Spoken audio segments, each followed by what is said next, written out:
What's going on, anyone who cares? I go by Free Tony, and welcome to Volways, where we always talk volunteers baseball. And by we, I mean me.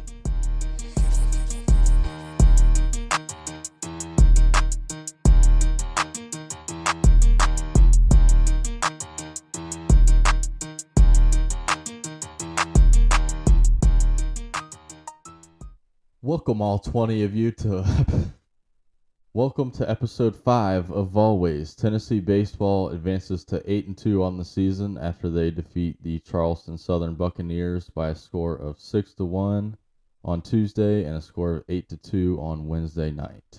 A lot of exciting things happened over the past couple of days, but as always, before we get into anything that happened, we have to go over the trivia question from last episode. So episode 4's trivia question was, what is the Tennessee state sport fish? That answer was the smallmouth bass. So game 1, we came out of the gates hot. We ended up scoring 2 in the very first inning offensively. But we're going to start with our pitching. And our pitching is just, they're so consistent right now. It doesn't seem like it matters who we throw on the mound. It's just whoever comes in is throwing strikes and getting outs. Not only that, but they're striking guys out, which is pretty amazing. But Xander Sechrist started game 1, and I've liked this guy since last year. I don't know. He just seems like he has a funny personality. He put a little sword away in one of the innings. That was a little ridiculous, but it is what it is. I think it fits his personality. But he ended up going 4 1/3, only gave up 3 hits. I will say those 3 hits, though, were all doubles. And I'm pretty sure he missed with a fastball each time. And a couple of them were with 2 strikes or 2 outs. But that was really the only blemish he had throughout the entire game. 3 hits, 5 strikeouts, no runs, and no walks. And like I said, every ball that was hit hard off of him was off a fastball. And he didn't get a few close calls, but he was around the zone all night. Then Halverson came in 2 2/3, 1 hit, 4 strikeouts. He did give up a home run, and it was a hanging breaking ball. I mean, it was just sitting up there just saying, hit me. But that was his only blemish. That was in the top of the seventh, I'm sorry. And then after the home run, he did end up hitting somebody. But after the hit by pitch, he struck the next 3 guys out. So I'd say he battled back pretty well. And after Halverson was Kirby Cannell. I mean, he threw an inning, didn't give up anything. He's just Mr. Consistent. Mr. Reliable. Old lefty. And then Combs came in, closed it out. No hits, 2 strikeouts, no walks.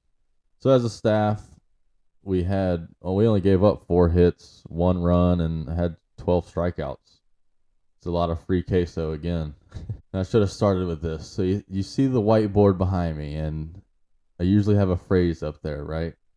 And you might be wondering, BB, what could that stand for? Well, Blake Burke had a really good weekend. Well, that's not what BB stands for. This is what BB stands for.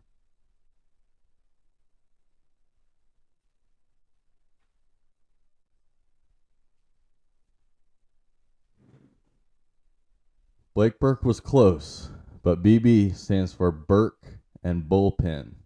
There's about the only 2 things we needed this weekend. I'm sorry, these 2 midweek games. Now, offensively for game 1, we ended up with, 11 total hits, 6 total runs, had 4 walks, 2 hit by pitches, and 7 strikeouts. We did leave 6 runners in scoring position in game 1, and 5, 6, 7 tops has been our average lately, leaving runners in scoring position, meaning second or third.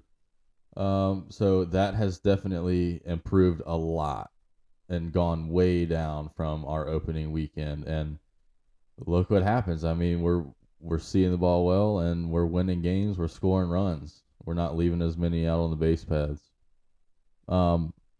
But But offensively, going down the lineup, Dickey was 2 for 4, had a single, had a no doubt home run, he was hit by a pitch, and he did have a run scored other than the home run. Christian Moore was 0 for 2, but his on base percentage is up there. He had 2 walks and a hit by pitch. He did strike out once, but I mean, he's getting on base for us. And then here we go. Blake Burke, 3 for 5, 2 singles, another no doubt home run to the left center side of the field. This dude he's a whole nother animal right now. And I know it's early, but he's on a whole nother level. Then after that, he ended up with 5 RBIs in the game. So think about this. Our bullpen only gave up 3 runs the entire 2 games, and Blake Burke had 5 RBIs in the first game. We'll get to game 2. Just keep that in mind. Zane Denton was 1 for 4 with a single, a walk, and a strikeout. Merritt was 2 for 4, 2 singles and a strikeout. Maui Ahuna, oh, thank the Lord. I'm so glad he's in this lineup. Nothing against Jaslove. I wouldn't mind seeing him in the DH spot. I'm sure we're going to see him in the field later on down the line when we're up by a little bit. Hopefully. But Ahuna made his debut. He went 1 for 4. He did get his first hit as a Vol in his last at-bat in the bottom of the 6th. He did have a strikeout, but for not starting the year in the lineup, he looks pretty comfortable in the box already. I don't recall him swinging at any bad pitches or anything too far out of the zone. I mean, everybody gets fooled every now and then, but he looks fairly comfortable. He's got a quick bat, and he's got some pretty good speed. But Jaslove did start DHing, so I was glad to see that. He was 0 for 1, but again, swinging it pretty well. Kyle Booker was 1 for 4 with a single. And what I'd like to say about Kyle Booker is I know he's struggling right now, but at bat wise, he doesn't look uncomfortable. He's taking good swings, and he's swinging at really good pitches. He just, sometimes it looks like he's trying to hit everything out. He just looks like he's trying to hit a home run almost every single time. And I'm not saying I'd like to see him as more like an Ichiro, like a slap hitter running out of the box, basically. But I would like to see him try to hit line drives. It sounds weird to say, but just try to find a gap in the outfield is what I mean. But he'll come around. He doesn't look uncomfortable at all.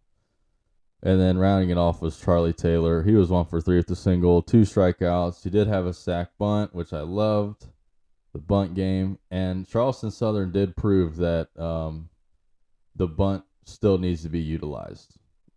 They were called out on a play, but I don't know. He was still in the dirt of the baseline. He was just on the left side of the chalk of the white line.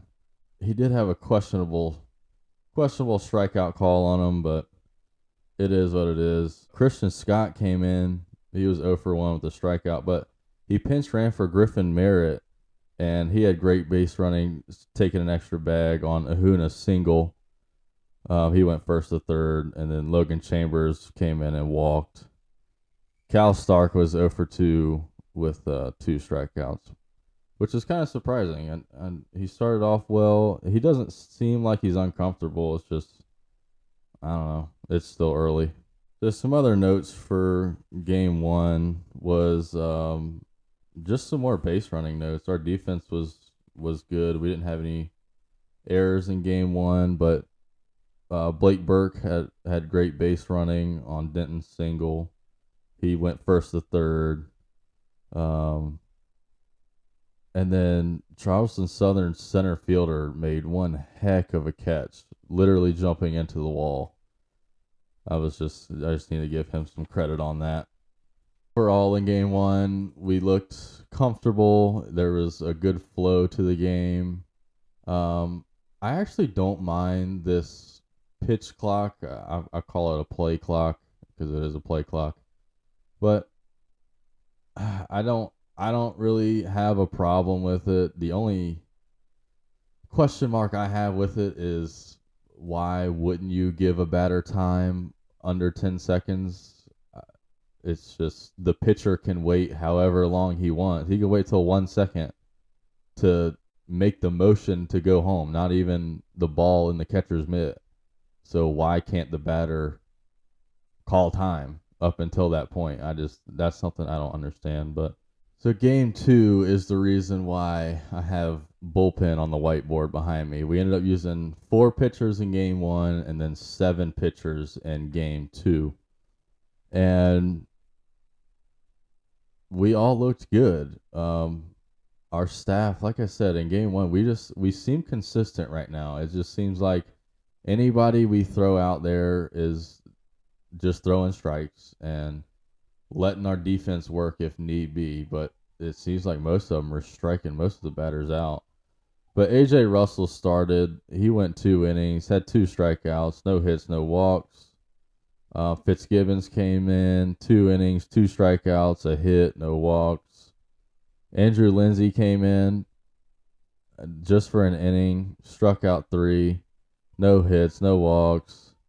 And a base runner got on. How'd they get on?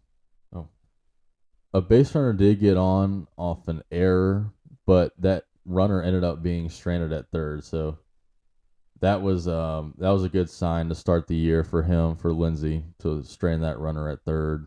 Bimby came in after Lindsey, threw an inning, gave up 2 hits, 1 run, and 1 strikeout. And both of Charleston Southern's runs seemed like they happened quick. It was like a single, and then they stole a base, and then it was like another single. So it wasn't like Tennessee's pitching or defense was allowing them to score. It was just good baseball, and they were just scoring runs. Then J.J. Garcia came in after Bimby, went 2/3, gave up 2 hits, 1 run, no hits, and had a strikeout. And then Jenkins, no hits, no runs, no walks. Fanning came in to close it out, no hits, 2 strikeouts, and no walks. So as a staff, we only gave up 5 hits, had only gave up 2 runs, 1 walk, no hit by pitches, and had another 10 strikeouts. So more free queso for everybody that was at that game. I guess I like queso, so I think I should start going to some games there. That was it for our pitching. We just looked consistent again. Offensively, we started out hot again in game 2. We went single, double, sack, fly. So we scored 3 runs in the very first inning. And Dickey was 2 for 4, single and a double, scored 2 runs. Christian Moore on base, going up, 1 for 3 with a double, a walk, and he also he had an error in the top of the 5th, but that's going to happen. And then Blake Burke, man, this is the reason why we needed Burke and the bullpen.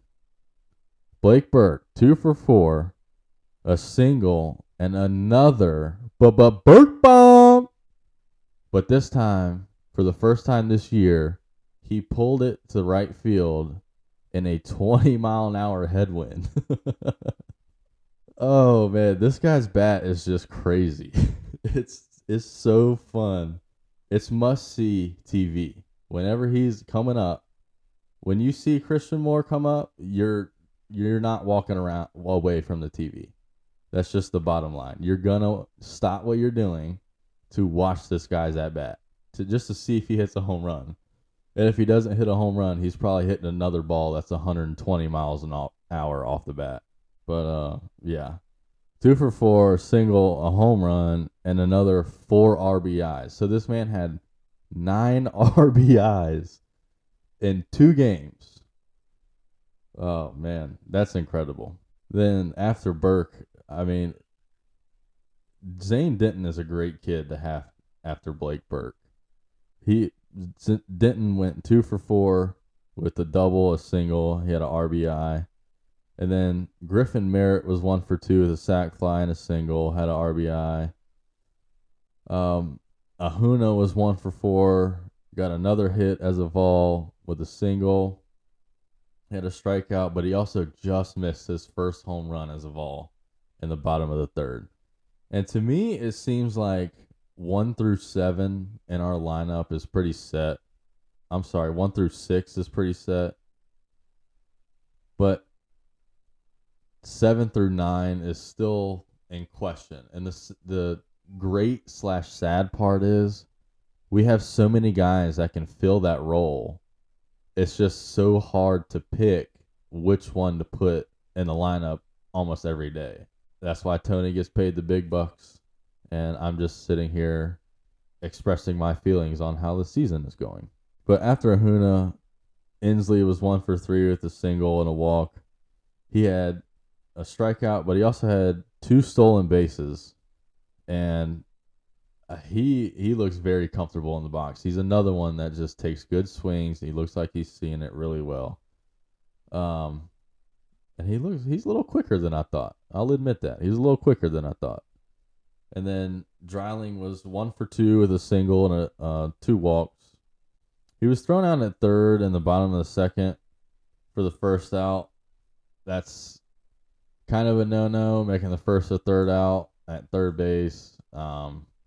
We've been real aggressive on the bases lately, and I like it. And I think we can afford to do that because not only are we putting up runs, but we're having great at-bats. So that's giving Coach Elander and everybody else the confidence to just keep on running.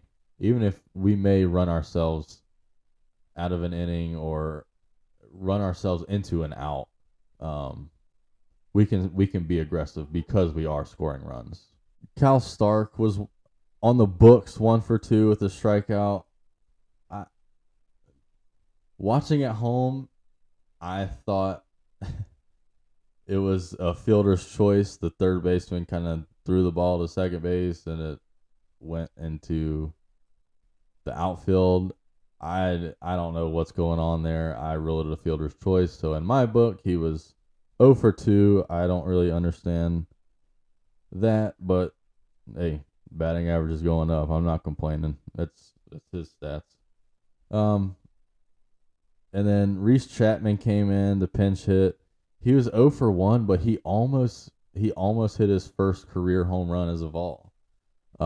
He's another one whose swing I really like. Not only does he have a pretty swing, but he looks comfortable in his swings. He looks like he's seeing the ball really well. He hasn't been chasing pitches, and I wouldn't be surprised to see him have a whole series one weekend later on in the year, and split time with other people. You know what I mean? Like give one guy a whole or 2 games at least in a series, and then give another guy back-to-back games in the next series. I can see that working out because it is hard to just get a pinch hit every now and then. You would like to get in the flow of a game.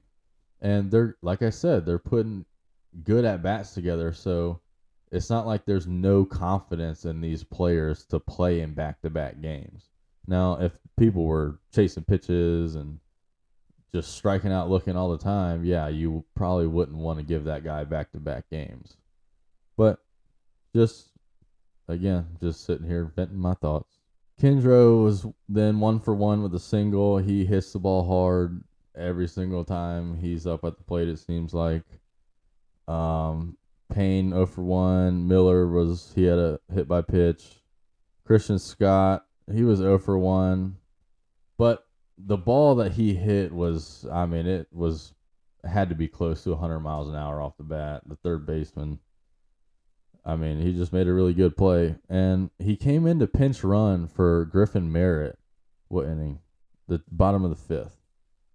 And the pitcher threw it past first base. So he was trying to take third. He ended up being thrown out at third.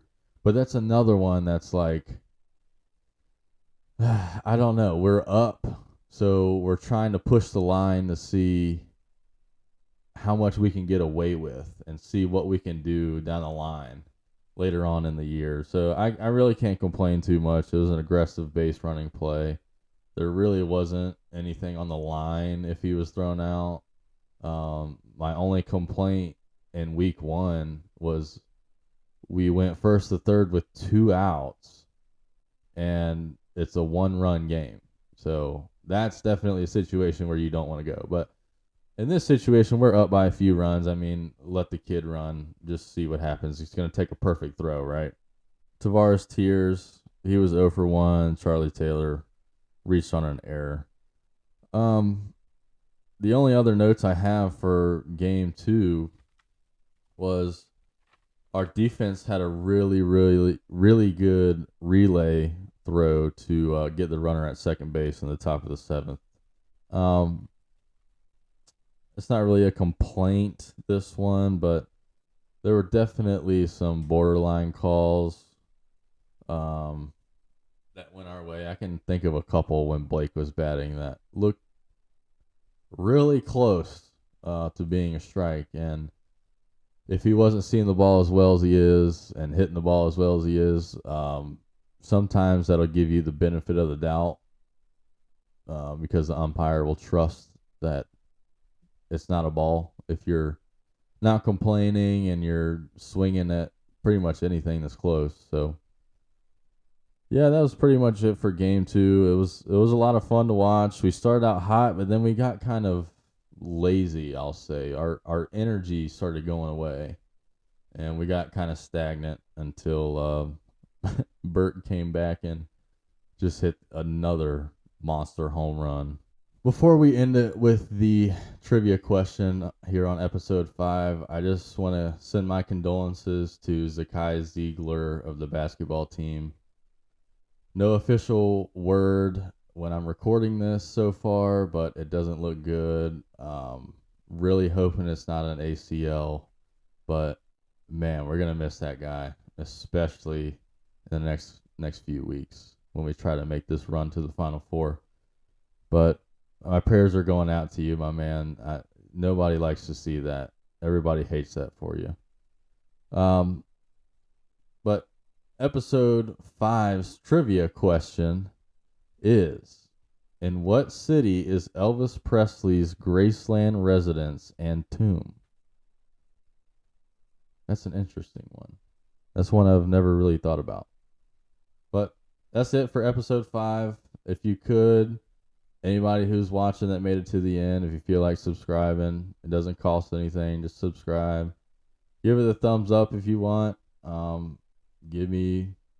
Leave your comments. Say anything you want.